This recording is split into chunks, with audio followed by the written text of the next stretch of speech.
Welcome to the ThunderCast, your Marshall Athletics podcast produced by the fans, for the fans, with your hosts, Russ Livingood and KD Hudnall. We're bringing you the thundering word on the thundering herd each and every week, so keep it right here. The ThunderCast is on the loose.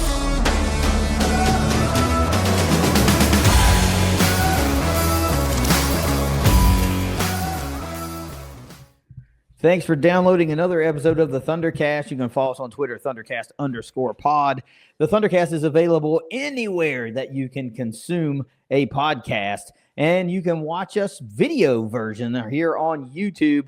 We sure would appreciate it if you would share the links with your fellow herd fans and help us grow the show. We love bringing the ThunderCast to you each and every week. But the thing is, we want all herd fans to be able to hear the content and keep up with the herd, because you guys know it's not just football. It's not just basketball. We talk about every sport that Marshall University sponsors, and we want everybody to know the results and the athletes who are accomplishing great things each and every week. So do us a favor, share the links, help us grow the show. Russ, we got a big game on tap this week. Regular season finale for this ComAssist.KY.com Marshall football preview. It is a big one. James Madison and Marshall, the conference put us together for rivalry week. I don't think that is any coincidence. I think they thought this game might mean something. And lo and behold, it does. You got two teams that are fighting to get that ninth win of the season. James Madison, of course, has been eliminated from Sunbelt East Division contention. It is a two-team race. It's between Marshall and Georgia Southern. Come Saturday night, early Sunday morning, perhaps, we will know who will represent the East and the West in the Sunbelt Conference Championship game. I'm ready to get into this one. And I know that you are too. Yep. I just need you to do me one thing and give me a quick word from our sponsors at Leasure Oliver PLLC. If you've been hurt in a wreck, call the law firm of Leasure Oliver PLLC. Find them at 304carwreck.com. Okie dokie. Herd's back on the road. This time, Harrisonburg, Virginia. Just left Norfolk, Virginia. So the Virginia swing to close out the season. Herd setting 8-3 on the year, 5-1 in conference. James Madison setting 8-3 on the year, 4-3 in conference. Lot of similarities between these two teams. Also, a lot of differences between these two teams. James Madison, of course, first-year head coach. Bob Chesney taking over for Kirk Sidnetti, who's down in Indiana doing some pretty decent things. He took a whole lot of players from James Madison with him to Indiana. But Bob Chesney came in from Holy Cross. They hired that guy quick. And he brought some talent with him as well. A lot of talent remained from a year ago on the James Madison roster, and they have continued to win. It's just that now, this year, they are out of contention for the East Division crown when they could actually freaking play for it. So the game going down Saturday, November 30th at 8 p.m. Eastern on ESPNU. So for the second consecutive week, Marshall gets nationally televised game, so eyeballs across the land can be on the herd yet again, riding that big old 5-game win streak, looking to lock up the Sunbelt East Division Championship with a win. This will be the 5th all-time meeting between the herd and the Dukes. Marshall owns a 3-1 edge, 1-0 all-time in Harrisonburg, but JMU did win last year 20-9 in Huntington in a game that Rasheen Ali was out. Marshall played JMU tough as nails in that one. It was just too much. Cam Fancher was dinged up in that one, played noticeably hurt. And without the presence of Rasheen Ali, the herd was just outgunned. But boy, they played valiantly. That was the game that their first three, our first three possessions started at the 1. And four of the first 5 or something, but definitely 4 times we started inside the 5-yard line, or maybe inside the 6. It was 5 times. It was ridiculous. So there are a lot of things that are on the line individually, right? Mike Green needs to have a pretty big day to set that single season sack record for the Herd. But 2 years ago, we saw Owen Porter go freaking insane up there with a 3.5 sack day. Should have been freaking 4.5 sacks. But, one, we talked about this many times, was nullified because it was at the line of scrimmage, they say. Kalen Laburn came in huge for the Herd in that one. I think he went for like a $130, $135 in that one. Busted the game wide open with that big run. You could have drove a freaking bulldozer through that hole. I still watch that highlight a lot. I got a lot of respect for James Madison. I know it sounds like I might be beating them down and making light of who they are, but they are tough. You do not look past James Madison, and you especially do not look past James Madison at Bridgeforth. So, Russ, there's a lot going on in this ComAssistKY.com Marshall football preview. ComAssist, we coach, you grow. 3 big questions for you, Russ, and some of them are just opinion. I'm not going to try to nail you down for anything. I'm not asking you per se if you've heard anything or know anything. It's gut reaction. What do you think based on what's at stake and that it's the regular season finale? But let's start here. We addressed this on the weekly show, but the number one big question I got for you is there truly any distraction in this locker room because of the lingering rumors that Coach Huff may or may not have interviewed at Southern Miss? Does that really affect this freaking team, knowing what's at stake? No. I think that everybody is going to be as dialed in and as locked in as possible to try to win a berth to the conference championship. Now, we can get in without winning this game, but everyone on this roster, coaches, administration, anyone wants to go down there. They want to win this game. They want to get to 9 wins. They want to make a statement and get ready and be healthy to go in and possibly host the conference championship. And a good showing against James Madison could put us high enough in the computer rankings that we could do that. Even with a Louisiana win, if their win is, say, not as impressive and beating a more impressive James Madison team on the road than beating ULM, who's kind of dropped off after a better start to the season. Yeah, zero distraction. No distraction. Zero distraction. Look, man, Coach, no disrespect. I think almost Coach Huff could not go and this team would still be locked in. You know what I'm saying? Like he could not go to the game. This team knows what they're playing for, right? Now, of course, he's uber important, and I'm not trying to take anything away from him. I get what you're saying. This freaking team knows what's at stake, right? They know. They're, all of a sudden, oh my gosh, he might have interviewed. Now all of a sudden, we should just throw the whole freaking season away. Give me a damn break. That's a built-in excuse from people who are looking for excuses, and I don't think this team is the excuse-needing team right now. Yeah. Number 2 big question for me to you: does Mike Green bounce back after being stifled in the impact play category against Old Dominion? 5 tackles, 3 solo, no tackles for loss, and no sacks, notably. He's got a lot riding individually right here. You think he has a big bounce-back game? You know how we pride ourselves in not being insiders, and we don't do the, hey, I've got some news and everything. We comment only on what is already out there. I've got some inside information for one of the first times ever, because we just don't do that. Mm-hmm. I was at Biscuit Belly in Norfolk on Sunday morning, and as we're waiting 45 minutes, by the way, for our to-go order, guy sits down kind of next to me and strikes up a conversation because I've got on Marshall gear. Just happens to be Mike Green's best friend from high school, and he said that he had talked to Mike after the game and maybe even before the game, and that Mike was extremely sick for that game. So you know how the performance. Wait a minute, you mean like I've got a cold sick, or sick to like, damn it, I'm just sick that I couldn't make plays? No, he had like a cold, the flu, physically sick. Gotcha. He was sick, that happens, it happens a lot in basketball because it's around flu season. I don't know what his illness was, and healthy as can be right now. It's nothing going over into this game. Just sometimes when you're under the weather, you don't perform as well. And he was still in the backfield quite a bit. I know you did not get to see the game, because you were working and all that jazz. But he was making it back there, and they were doing everything they could. They were definitely knowing where Mike Green was at all times, and he was still getting into the backfield. 100%, yes, he has a bounce back game, and it's not just because of that. What I said. I'd like to note that we mentioned that Old Dominion is not a team that gave up a lot of sacks. Yeah.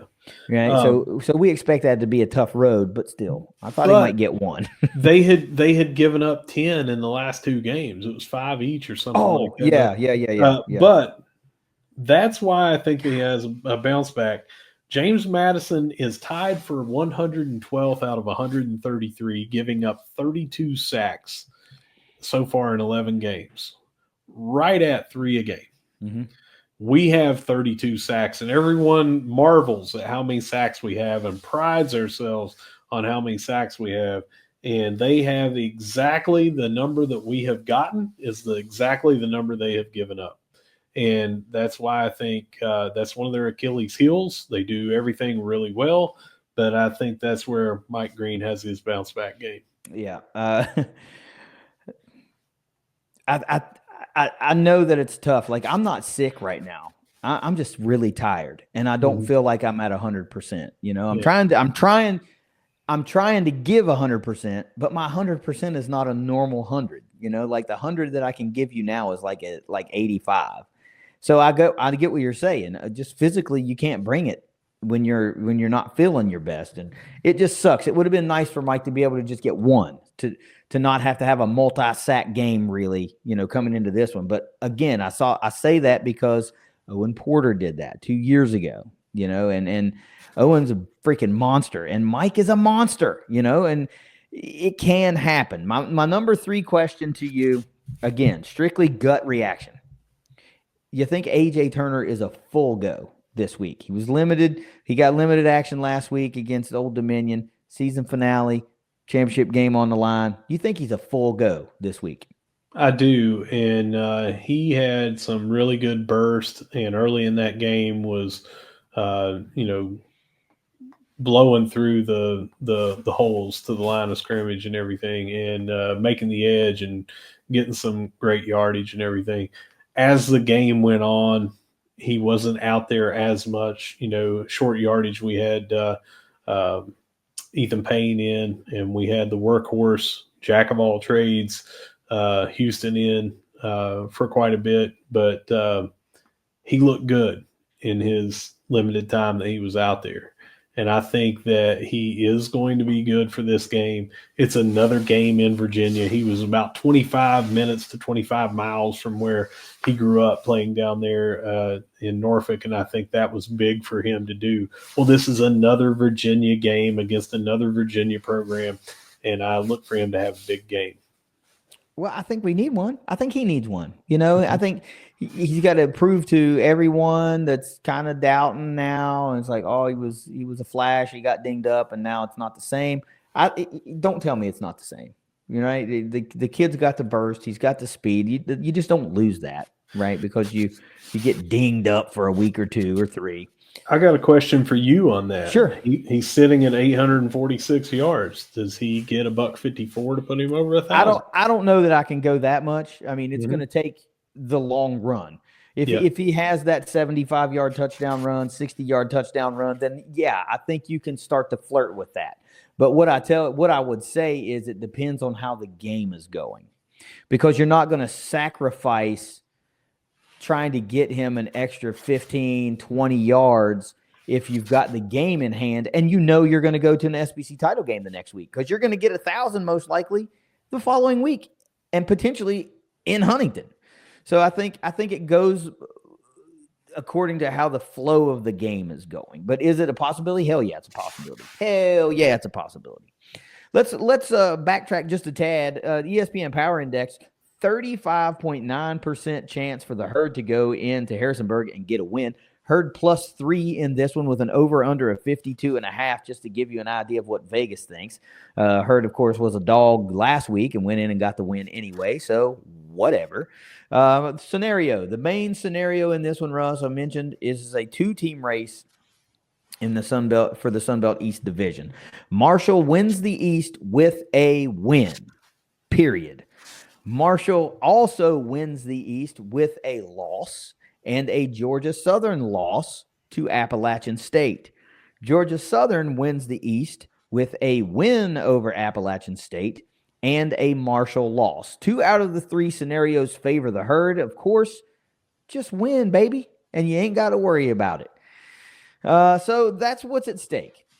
Huff will be Huff's first trip to the SBC title game. It will be Marshall's first trip to the SBC championship game, something that people of Huntington are longing for. It has been 4 long years since we've made a trip to a conference championship game.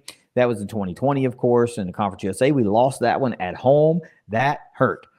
The Herd hasn't won a conference championship in a decade, right? Since 2014. It's time we put another trophy in the case.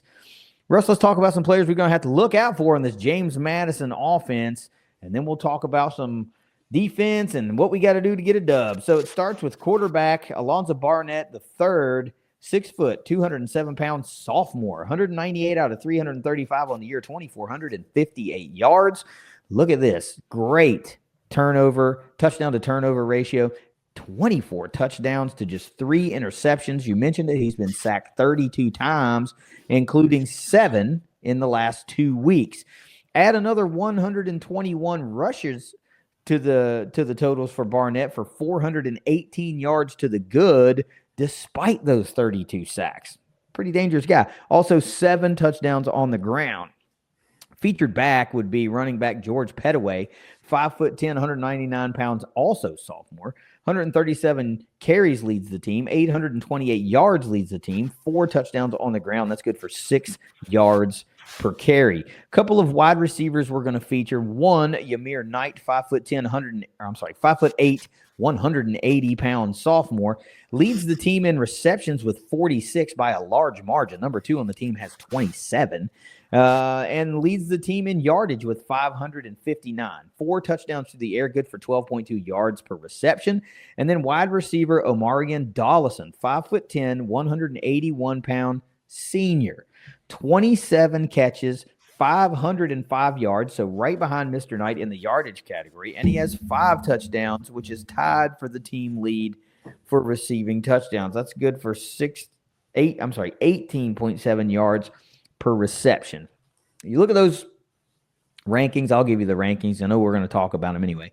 This James Madison offense is the number 24 scoring offense in the country, almost 34 points per game. They are number 49 in total offense, over 410 yards per game, 68th in passing offense, 226, and 35th in rushing offense, nearly 185 yards per game. How does Marshall combat that with their defense? Well, points allowed, the Herd's number 61. They're allowing 24 points per game, 89th in total defense, allowing a 388, almost 389 yards a game, 46th in pass defense, 204 yards per game, and 109th in rush defense.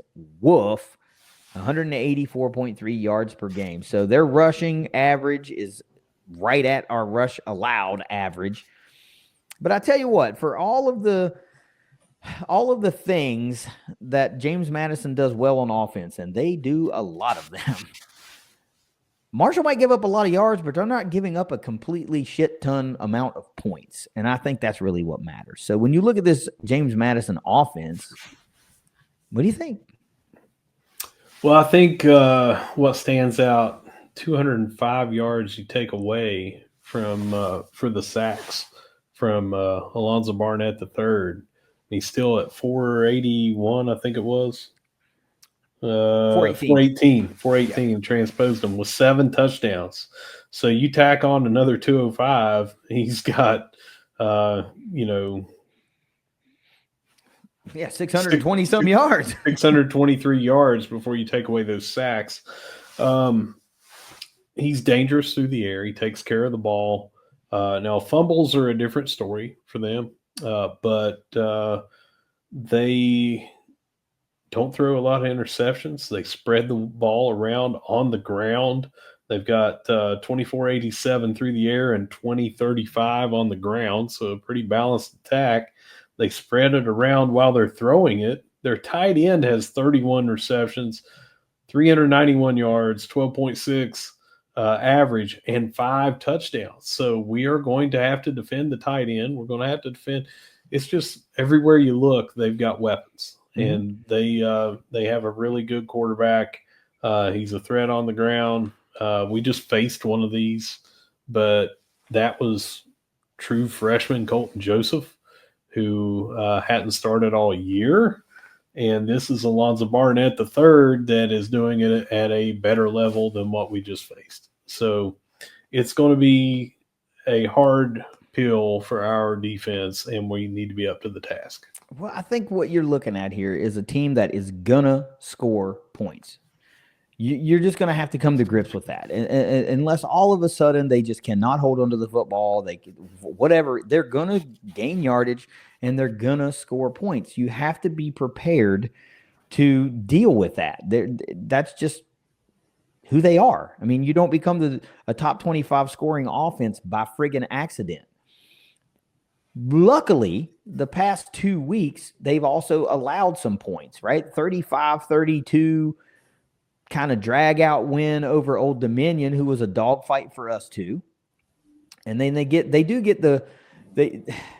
take a loss to App State, right? They only put 20 points up on the board. They gave up 34 to App State.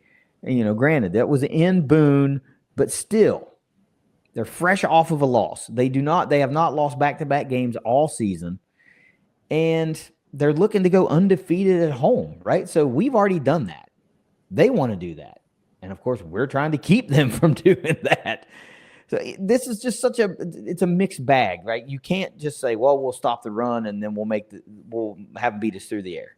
Well, they can do that. You can't just say, well, we'll stop the pass and then we'll make them beat us on the ground. Well, they can do that, Yeah. So you're just going to have to be able to weather the storm, all while probably being able to force a couple of turnovers and being able to put up some points of your own. It's not going to be an easy game. Not going to be an easy game. Let's talk about defense here. You got a quartet of guys we're going to talk about and a fifth one that I'm going to sprinkle in for you. It starts with linebacker Jacob Dobbs, 6 foot, 233-pound senior, leads the team in tackles with 69 total, 30 of those solo, 3 sacks and 2 fumble recoveries. Then we go to the next Jacob, safety, Jacob Thomas, 6'1", 217. He's a junior, 62 total tackles, also 30 solo, half of a sack, 3 interceptions, and 3 passes defended. I'd like to make note, like you mentioned in our recap, J.J. Roberts, number 1 in passes defended, or tied for number 1 in passes defended in the country, with a metric shit ton. I don't know the number, but it's way more than 3, and we're talking about 2 safeties, right?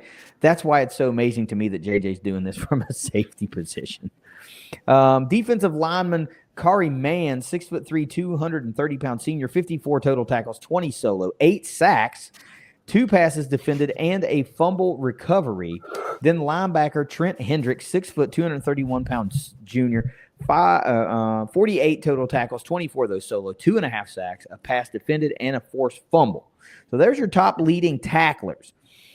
Pretty impressive that Mr. Mans has 8 sacks. You might think, wow, that's pretty good. He probably leads the team. Well, he does not, because number 2 in the Sun Belt, right behind our very own Mike Green, is JMU defensive lineman Eric O'Neal. 9 sacks on the season. And get this, also has a pick 6 as a defensive lineman and a forced fumble and a fumble recovery. So JMU's defensive line accounts for, I don't know, at least 17. The 2 guys we featured have 17 sacks between them. So 2 very dangerous guys. We know Mike Green is dangerous, but right behind him at number 2 in the conference is Eric O'Neal. So how does this JMU defense stack up? Well, it's scary. They've got 34 sacks. We talk about how good we are at 32, and they've got 2 more. They can get after it. But what really gets me is turnover margin. I don't know if you saw this. Number 1 in the nation. in turnover margin. They had, I said, fumbles are a different story because they only have 3 interceptions. We've got 5 fumbles lost. So they've got 8 total turnovers, and they're plus 17. They have created 25 turnovers. Mm-hmm.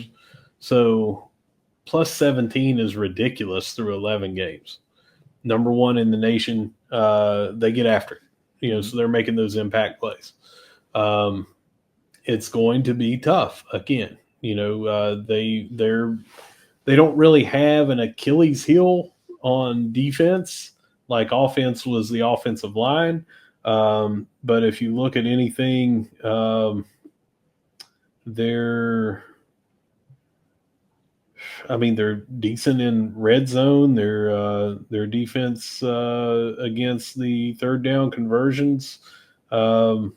They just really don't have anything that jumps off at you where their defense is like, they're tied for 19th in scoring defense. Yeah. They're allowed, right. Yeah. They're 24th in offense. And we were talking about how good that is. Well, they're even better in not giving up points. So it's, if you can't tell when we're talking about this, for those of you listening and viewing, this is not a gimme game. It's hard to find a place to make some progress. This is a good team. Yeah, this was coming into the season. Of course, they've had great success the last 2 years since moving up from the Sun Belt, and even with a lot of their coach and a lot of their players leaving, from the moves they made in the offseason, nothing to me said they're going to have a fall off, and they are kind of viewing this as a fall off, because they're not competing to be the best record in the Sun Belt right now. But they're 8-3 overall, and coming into this game, this was like them and Virginia Tech were the ones that were a backseat to Ohio State, and that's just because Ohio State's in a total different stratosphere of pecking order of teams that you play. Yeah. The resources that they have. James Madison has always kind of been that game that I was looking forward to that being the biggest test. And it looks like it's here, man. They don't have any glaring places on defense. And it's not like they have one standout guy. You remember a couple of years at ODU, Jason Henderson was just like the guy. They don't have anybody like him. They just have a bunch of different players that are making impact plays. Yeah, and I was looking up a little bit ago. We were talking about Jaden Yates and how many tackles he has on the year, and I had like the top 20 individual tackles. James Madison doesn't have anybody in the top 20 in tackles, so they just play excellent team defense. Conversely, Marshall has 3 guys in the top 11 in the conference. So like I said earlier, there's a lot of similarities between these two teams, but there's a whole lot of differences as well. That just if you're going to go off of something, it's like most recent thing. You just look back at that James Madison App State game from last weekend, and it tells the same similar story of what we talked about with the Herd going into Norfolk, right? They are outgained by James Madison. Outgained App State. They had more first downs.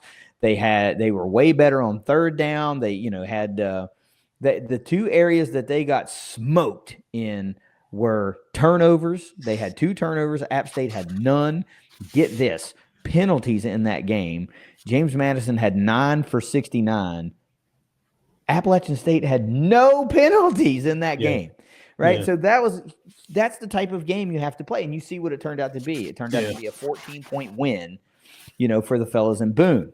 And we're going to need to see a repeat performance by the guys also in Boone, North Carolina. I want you guys to remember we showed up for you guys in your time of need. We're going to need you guys to show up for us in our time of need.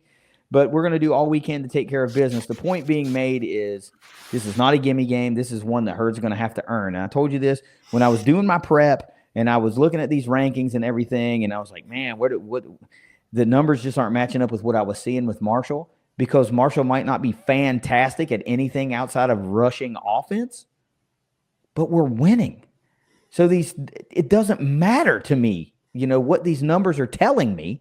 I lean heavily on them all the time, but we're winning. We've won 5 straight like obviously something is not in these numbers. And just for one data point, passing offense is 185.5 yards a game. We've got 3 straight games over 200 and some yards passing. So that's something that the numbers aren't telling you right now. So we're trending in a different area right now. So Marshall's just as formidable to James Madison as JMU is to the Herd. They know that this isn't going to be a cakewalk game. You think they don't know that we came into Bridgeport 2 years ago and beat them? Hell yeah, they remember that. They remember that. And I'm sure what they're saying is, yeah, well, Kalen Laburn ain't on that team anymore. Yeah, well, Owen Porter ain't on that team anymore. Well, guess who is? A.J. Turner is. Jordan Houston is. And Mike Green is. So we've got a lot of players that can play a similar game and be just as impactful. So last note real quick, place kicker, No Ruelas has 6'1", 197. He's a junior, 12 of 14 on field goals with a long of 52, 29 of 31 on extra points on the year. So there's that. Russ, let's slide into some keys to victory for this. What's your number one key to victory for the Herd against JMU?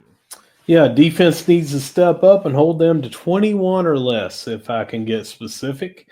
In games where they have scored 21-plus points, James Madison is 8-0. And in those 3 losses, all 3 losses have seen them score less than 20. I think it's 20, 19, and 14, and that's going off memory.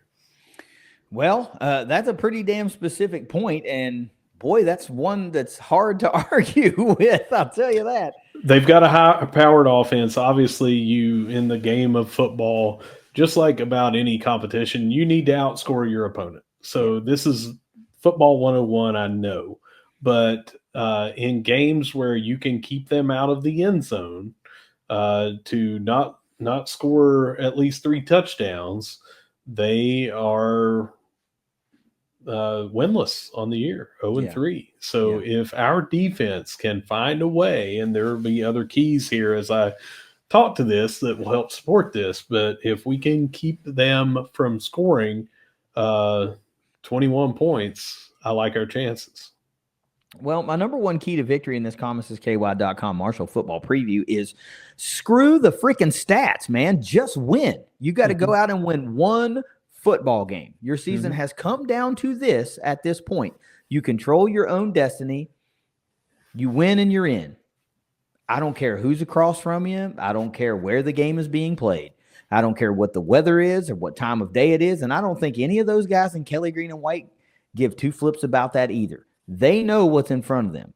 Screw the stats. Screw what things are saying. Just go win a football game. I bet you that's the message that this team has been hearing all week long. You just got to win one game, right, to be where you want to be, playing for a championship. That's my number one key to victory. It's all up here. It's so much less about making the right call and making the catch. It's all mental to me right now for these guys. It's like, you know what you got to do? Just go do it. Have a great time doing it, but just go do it. Go. How can you think of a sweeter scenario in recent history right now in the Sun Belt era than having a championship berth on the line and going into the team's house that should have been playing in that game the previous 2 years but couldn't? This is the best case scenario for the Herd, right? You go knock off the guy who has been number one, just couldn't play in the game, and earn your spot in your first ever Sun Belt Conference title game. I think this is a great storyline, man. This is right where the Herd wants to be to me. Number 2, what's your number 2 key to victory? Win the mistakes battle. And what I mean by that, James Madison, as I mentioned earlier, number 1 in turnover margin, but 111 of 133 in penalties. You mentioned earlier in that App State game. Well, they had one of their other losses. I think they had 10 or 11 penalties in that game, 9 in that one, and then 6 in the other one. But if we can limit our mistakes and allow them to make theirs, again, they do great in the turnover margin. So we have to limit them from being able to do that. But if we can win the field position battle, which, by the way, both teams are neck and neck, and both very good at offensive start of drives, their field position, and defense start of drives, not giving up good field position. Both of them are right neck and neck with each other. So it's one of these games that if we can allow them to make mistakes and help ourselves, I like our chances. Yeah, let them help me help you, man. Yeah. My number two key to victory is that, dude, I think this is going to have to be ball control offense for Marshall. This is an explosive offense for James Madison. You've got to limit the number of possessions that they get in hopes of keeping them under that 21-point total that you're talking about. If Marshall's got to do some ball control while sprinkling in that downfield pass. You know, this is the game where I'm okay with not seeing a lot of chances taken downfield unless it's just a glaringly open ball, right? I mean, take the wheel route if it's wide freaking open. You know, trust Fitz a couple of times to go up and get a 50-50 ball for you, right? Chuck Montgomery has reeled in some crazy balls these past couple of games, and Carl Chester also coming up big. Like, if the plays, take them, right? But I think this is ball control more than anything. Chewing up clock, shortening the game, you know, keeping this as low scoring as you can, if you can. That's my number two key to victory for the Herd. How about three for you? It's getting to Alonzo Barnett the third. They give up a lot of sacks and we get a lot of sacks. We talked about that earlier, 32 and 32, dead even. We need to force him to make errors with QB hurries. Now, he only has 3 interceptions thrown on the year. I'm not necessarily talking about him making a turnover, but we can get to him and cause him to abandon his first read, abandon his second read, and either have to throw the ball away or take a sack. Right now, they're averaging negative 6.4 yards every time they get sacked. So what does that do for you? That turns a second and short into a third and long. Mm-hmm. That turns a third and long or a third and short into a punting situation. So again, that gives us the ball back and limits them on offense. And it would be really good for him to throw some interceptions. But even if he does not, and he just hurries a pass and it just goes incomplete, that is still us getting him off the field and giving our defense a chance to prevent them from going down and scoring. Yeah, any incompletion is a good thing, right? Yeah. That's a wasted play and it's a wasted opportunity. And that's what we want to see. I'll take all the turnovers you can give me. I'll take all the quarterback sacks you can give me, hits on the quarterback. I'll take those too, right? As long as it's within the confines of the game, I'm for it, right? But man, this he's a weapon. You know, we talked about the kid from ODU being a weapon. This kid's a weapon. Freaking 800 yards rushing, not discounting sacks, obviously, but still, you've got nearly 500 to the plus, counting 418, and he would have had 623 without the sacks. So over 400 yards rushing, counting 32 sacks. That's freaking good. Yeah. Right. My number 3 key to victory for Marshall. This is gonna be a tough one because this is a rowdy place. You're gonna have to quiet Bridgeforth. You're going to have to keep those big plays that James Madison lives by to a minimum. There's got to be long stretches between those sustained, exciting plays, those big plays, those turnovers that you're talking about. Marshall's riding a 2-game turnover-less streak. They haven't turned the ball over since the Southern Miss game. Coastal Carolina, no turnovers. Right, Old Dominion, no turnovers. We're doing great right now. Braylon Braxton is hot right now. And that's got to continue. I mentioned this before. They're trying to go undefeated at home. They know that. It's most likely senior day there, I would imagine. It is. So it ain't going to be quiet. But if you can do what you can do to hush them up, we know firsthand how quickly the Joan can get quiet when something doesn't go your way. You know, for as rowdy as Bridgeforth is, a nice punch in the mouth, nothing quiets a crowd like a punch in the mouth, you know, like a long touchdown run or, you know, a turnover, a scoop and score, something going the other way. What's your number 4 key to victory? Number 4 is be explosive on offense. I know you said ball control. I think throwing, running, we had to keep this defense just reeling, keep them on their toes. How are they going to attack us, you know, and I wouldn't mind to see some more trick plays. We scored off a flea flicker last week. You know, we've had a couple of times, you know, I don't know if you want to call them trick plays, but obvious, like not your standard play. And well, there's a lot of complex motions going on that result in a outlet pass to the running back. Yeah. I want them to not be able to say, if we stop the run, we stop Marshall. I want them to not be able to say, if we stop the passing game, we stop Marshall. I want them to not be able to say, well, we can contain them on the deep ball. I want them to not know if we're throwing deep, if we're going 4 verticals, if we're, opening up and in 4 verts and we're running right up the middle in a wide open zone. Whatever it is, I want them to just be reeling the whole time, because we are successful and explosive in our offense. Yeah, hard to argue. If it's working, do it. You know what I mean? Yeah, how easy is it to say key to victory? It's like, 4 more points than them, a bunch of yards. I mean, obviously, but I'm saying from a game plan situation here, that we need to come out and be explosive, not be timid, come out and really, really put it to them. Yeah. This one might be kind of a head scratcher to you because you're off of a Sun Belt Conference Offensive Player of the Week performance. 210 yards, 3 touchdowns through the air, 140 yards on the ground. I think Braylon Braxton has to be even better. And that doesn't necessarily mean a gaudier stat line, right? Because I think he's going to have to be even more precise with his decision-making in this one, because any turnover, any wasted opportunity could be the difference in the game, right? I'm not saying he's got to pass for 300 yards and now run for 200 yards. It would be awesome if that happened. I'm just saying it's the other things that may not show up necessarily in that stat line, right? You talked about drops, okay? That's not his fault. But if the decision to take off and run a split second faster occurs and a 3-yard gain turns into a 33-yard gain, that's what I'm talking about. Just be a little bit better, a little bit more surgical, because we know that Barnett's going to be good. They're at home. We know that Pettaway's going to be good. We know Knight and Dawson, we're going to get their best game. We know that. Last week don't mean nothing. Great win. Love it. We'll talk about it for a while, and we'll talk about, how dazzling Braxton was. But it's a new week, and everything is on the line this week.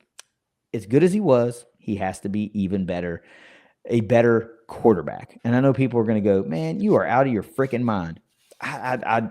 Again, it doesn't mean gaudier stats. Yeah. It just means more surgical, more precise. Yeah. Quicker decision. The clock in your head has to go off faster, and you have to make the move. You have to be more sure of what you want to do, that kind of thing. They have 25 turnovers forced in 11 games. You're exactly right. He's going to have to, as good as he's been this year with ball control, he's going to have to, this is maybe the best. Well, they're number 1 in the country. Right. Ohio State, obviously, I think has a better defense, Yeah. But they're number 1 in the country for a reason. Yeah, because they're really good at getting turnovers. And we've been really good at not turning the ball over. Not only does that trend need to continue, those little intangible plays need to show up in this one, You got an MVP?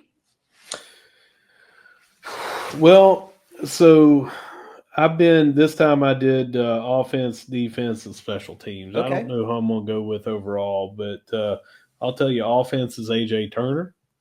I see him having a big game. Mike Green on defense, kind of a no-brainer. Either him or J.J. Roberts, you can usually flip a coin going into the game and say, well, they're going to go off, and usually both do. Yeah. And then Verhoff I see Reese Verhoff doing a little something here, and that'll go right into my score prediction in a minute. Okay. Offensive MVP for me has to be Braylon Braxton. I just charged him with being better than he was last week. Yeah. And I think he's going to have to turn in another SBC Offensive Player of the Week type performance for the Herd to not just win, but You don't want this one coming down to the last freaking minute, man. It would be great if you have a couple of score lead, 10-point lead with 3-4 minutes to go. Anything can still happen. We know that. We've seen it. But I don't want this to be a 3-point game with 2 minutes to go, and I just don't want that. Defensively, this might be my first cop out of the season. It may be I know it's my first one in a long time, but I think the entire Herd defensive line is going to have to show up in a very big way against a team that gives up a lot of sacks, right? They run the ball well, they pass the ball well. However those rankings play out, they give up a lot of damn sacks. So the Herd defensive line is going to have to show up for me big. That means first hits on the running back, stopping that progress, let Jaden Yates swarm from the second level, limit those, would-be 5-yard runs to 2-yard runs. I need him to get in the backfield maybe 3, 4, 5 times even, right? I need everybody's best effort in this one. So I'm copping out with the best of them this week. Give me the Herd defensive line. Do you have a score prediction? 34-31 Herd. Right there. Right there. So no matter anyway, I mean, obviously there could be something flukish for either team that they just throw a bunch of interceptions, have a bunch of fumbles. Yeah. It could be, the punter puts the ball on the 1-yard line 5 times. Anything can happen that's going to make it to where the other team just can't keep up with the other team. But I am seeing this being a close one no matter what. Vegas sees it close. Most of the places that do analytics based on Parker Fleming, I know that you follow him as well. He's got it close. Everywhere's got this close. I see it the same way. I think it comes down to field goals, and we get one extra one that they don't get. 34-31, good guys. Yeah, I'm 34-31 too, man, and it really just felt like that because I'm going to reiterate it. For all the stats tell me, I don't give a shit. Marshall's winning, and James Madison's stats are great. They lost last week. They were in a tooth and nail battle with Old Dominion. I get it. It's an in-state rival. A game means something. I got it, man. I get it. Still, they're allowing these teams to either hang around or they're losing to these teams. And you mentioned that 21-point magic number. I love it because this is the first time they're going to go over 21 points and lose. This is the first time they're going to lose at home this season. It'll be the second consecutive trip to Harrisonburg that Marshall University goes up in there and the Thundering Herd walks out with a win. And this one will mean more because it's going to send us to the SBC East Crown and a trip with a possible host of the SBC championship game. It just means more. There's a lot here, a lot on the line here. I think the Herd's just going to take care of business. I just really do. I don't think they want to have App State to have to win for them to, I'm not going to say back into a title game because they still earned it, but I think they just want to handle their own damn business and leave no doubt. That's what it's all about. Herd versus everybody, right? Herd versus everybody. You got any final words in this one before we get out of here? Just that I'm making the trip, and the JMU Sound Off guys, they have an amazing podcast down there. They have reached out. A couple of the fans that came up here last year, including the Sound Off guys, have reached out as well. So looking forward to going to Harrisonburg and getting to spend a little bit more time than I did there 2 years ago. We ended up leaving after the game and staying in Lewisburg halfway home instead of staying in Harrisonburg. So I will be able to enjoy a little bit more of this Sunbelt town, and I'm looking forward to it. It's going to be cold, but I'm still looking forward to it. Yeah, like so many other towns in the SBC, Harrisonburg gives me a college town vibe. Very much like Huntington, very much like Boone. One of these days, I'll get some normalcy back to my life, and I'll be able to start making some of these away game trips too, because I like to see those things, man. I like to see new stadiums and visit new places. And, we're making a lot of buddies in these podcasting circles, and I don't ever get the opportunity to visit them on their home turf. And just like we love hosting people and fans from out of the opposing fans, they do too, you know, and I'd like to be able to just take part in all that. And I know you're going to have a great trip. So to the JMU Sound Off guys, I'm sorry I couldn't make the trip, but man, if you had any idea how hectic life is, you'd understand. And listen, to the JMU Sound Off guys, go ahead and prepare. Like 2 of us are going to be there, and I'll take KD's share. Yeah. It's all right. I'll take his bourbon. I'll take his beer. I'll take the food that you were going to give for him. I will take one for the team. Oh, I appreciate that. No problem. Always there to uplift me when I'm feeling down. All right. Let's go get us a big herd dub and go to the SBC championship game. Take us the hell out of here. Whether you see us at the Vet, whether you see us at the Jack, or whether you see us down at Harrisonburg, one of us, no matter where you see us, we're going to be saying, go herd. The singular us. It's the ThunderCast. We'll see you next week. Later.